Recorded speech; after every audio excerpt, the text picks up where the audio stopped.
Hey girl, just calling to see if you are planning on sending your kids back to school this year. I'm sorry. They gotta go somewhere. Well, how do you feel about them going to school with this whole COVID-19? Yo, take that noise out of here. I'm on the phone. I ain't gonna lie, I am a little concerned. But I do see that the school has put out their protocol for reopening this year. They have, but even as a teacher, I'm on the fence about everything. Why? It was hard keeping the kids from spreading the common cold. Now we have COVID.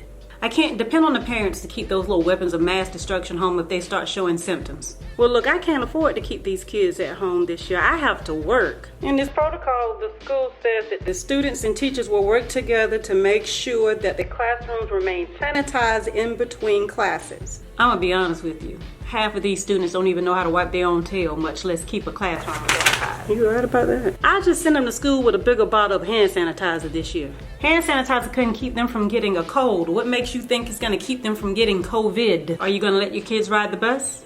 Nope, at this point I think it's much safer if they just hitchhike. Don't let your kids hitchhike. They're giving parents the option of whether or not they want their children to wear masks to school. So what are you gonna do?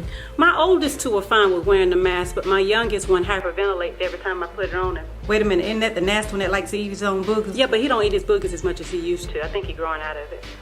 So one thing I was wondering, now are the students gonna have to quarantine every time a fellow classmate comes in contact with someone who came in contact with someone who may or may not have the virus? That's the way it looks. But then that means the family of the students are probably gonna have to quarantine. I can't afford that. Well, what do you want us to do? And then here I am, I haven't even decided how I wanna decorate my classroom this year. I wonder if I can use the same book bag that he used last year. I could do something centered around keeping clean. It looked like you got some of the same school supplies left from last year. You know, a whole sanitation type theme for the year. I ain't got to buy no more markers, no more pencils. You got plenty of those. Look like you got a calculator in there too. Maybe I can set a new standard with them. Maybe we can do the washy hands thing that they did when we were on the cruise a couple of years ago. I don't know. We teach the kids, but I need the parents to reinforce it when they get back home. Look, I don't want anything to happen to those precious babies this year, even though they get on my last nerves. I am afraid of sending my children to school this year. I don't want to send my babies there to get something that could end their lives. But as a teacher, it seems like it's always something. You know, we're keeping them from getting sick, but then we're probably going to wind up homeless if I can't work and pay the bills. We've had to deal with school shootings, disgruntled parents, and now a virus that can wipe out our entire school if we let it. People aren't working together, and I'm a little afraid of that. I wonder if 43 is too early to retire. Well, maybe I should apply for government assistance. I think there is a penalty, but if I coupon... No, my cousin, she's on government assistance, and I don't like the apartment they put her in. And cut down on my shopping trips, I should be able to afford it. That's on the rough side of town, but I've only been teaching for about 10 years.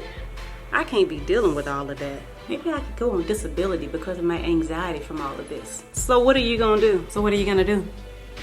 Look, the CDC has no surefire plan put in place to prevent us all from contracting this disease. All we can do is our due diligence. We all know that our children have to get their education and go back to school. So just do what's best for you and your family. I'm gonna wear my mask because I believe that teamwork makes the dream work. But at the end of the day, my faith is not in my mask, it's in my God. Wearing your mask, washing your hands, and practicing social distancing are a given. But having faith in God is necessary.